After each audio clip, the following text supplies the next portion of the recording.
There's less maintenance because there's less moving parts. It's just a fact. There's no transmission, there's no oil changes.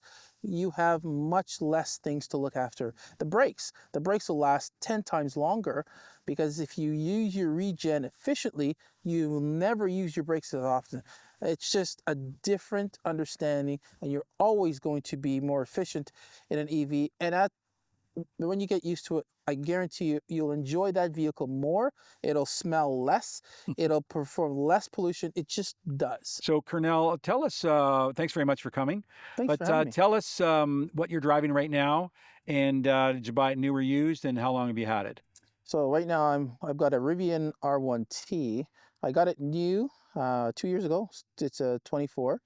It's a dual motor. I started on electric vehicles back in 2016 with my first Tesla Model S. So what were you driving just prior to the Rivian? Just prior to the Rivian, I had a Polestar. And I still had my Tesla, but it was a Model X. And so it was, each of the vehicles I've had have been, I've been really happy with all of them.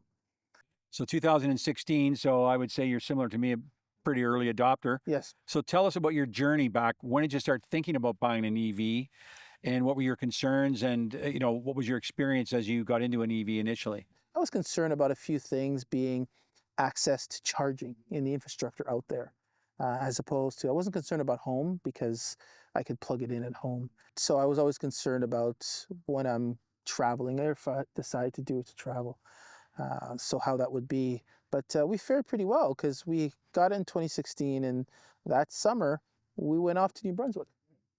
And you just had to plan a little bit more back then. Now, you don't plan anything. If we're going somewhere, just go. And do you think you've been able to convince people in your 10 years now of driving EVs to drive an EV? 2 people on my street. Is that right? Yeah. One gentleman said, I talked to him before, but he was sort of hesitant. But after about a couple of years, he said, you know what? He said, I saw you always having a different EV, and it was always an EV. So sound like me. So he went out and he got a Mach-E. Yeah. And he loves it. Yeah. He's never looked back. He's had it for 4 years now. He says he absolutely loves it. Goes everywhere. You get the same questions over and over again. Yes.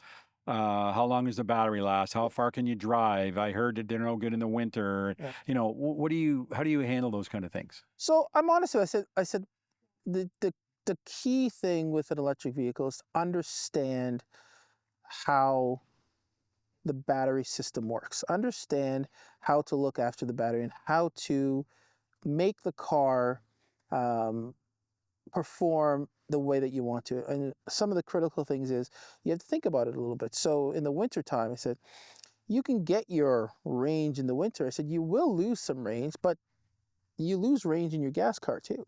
Yeah, people don't It's just that you don't realize it because of how intertwined putting gas in the vehicle is, and you don't realize how much more often you do it.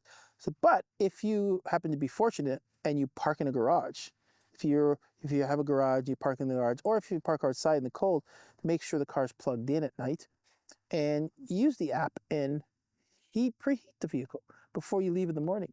So the key thing is the temperature. As long as you understand how that works, you will have no issues in the winter compared to what your gas vehicle was.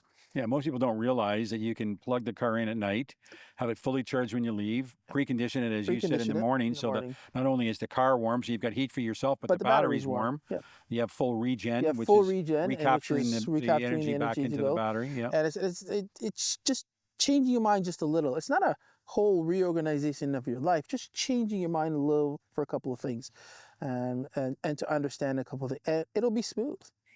So what you're saying in a nutshell is just try one. Just try one.